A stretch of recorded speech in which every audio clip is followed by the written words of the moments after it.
Before we were here, the people who couldn't afford veterinary care really just weren't getting it at all. A lot of people just did not go to the vet.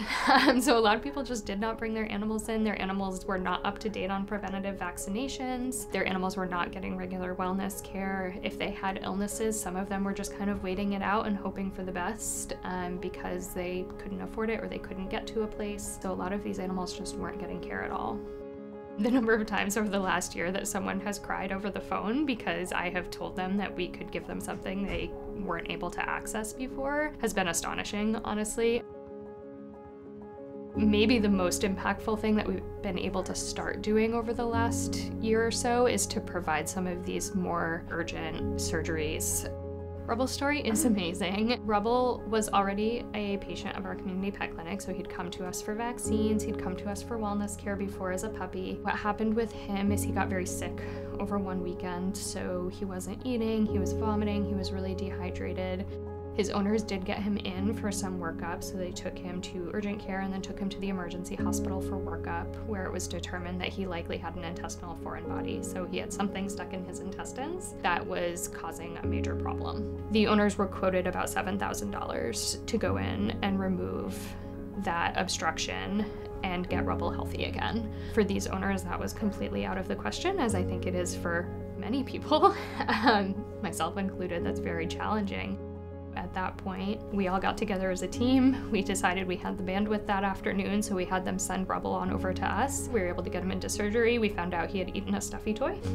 So that was what we removed from his intestines. And we were able to get him out and back to his family that same day.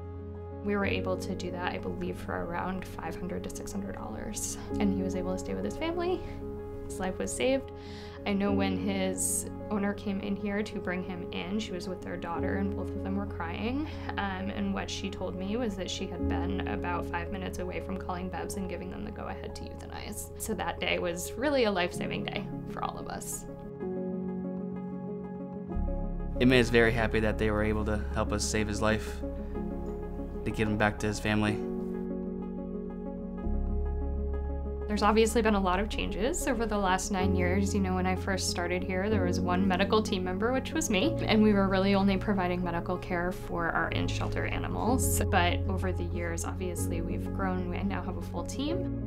Last year, we were able to provide about 1,000 surgeries for the public. So that consisted of spay and neuter mainly, along with some other surgeries, some bigger surgeries like amputations, C-sections, things like that. This year, we are hoping to increase that number to closer to 1,400 to 1,500. Shimmy originally came to us as an owner surrender. His owners sadly passed away, and there was no one that was able to take him in, so he came to us. When he came to us, he was an elderly Shih Tzu who had some fairly major dental problems. He had gum recession and teeth that really were just kind of rotting, so we were able to remove all of those diseased teeth. I can't remember exactly how many he has left, but I don't think it's many. But we were able to take out all of those diseased teeth and treat the infection and the pain and make his mouth really comfortable again so that he was able to go to a new home and be adopted and do that comfortably. We got recommended Sweet Shimmy. We were like 15 years old. Okay. 10 years older than the dog we were initially looking at. The sweetest dog is in great shape, and yeah, why not go for it, you know? Why should that be an impediment? Hearing about all of the dental work that he got done through the Humane Society was a huge relief, because I know that those treatments are expensive and stressful, and we knew bringing Shimmy into our home that we were bringing in like a healthy, happy dog, because he got so much great care there. When I leave here at the end of the day, every day, all I can think of is the community that I am helping to support and the animals that I'm getting to help keep with their people, and the fact that we are just saving lives every day. It is so impactful for me in this job, and it's such a big part of the reason that I'm still here.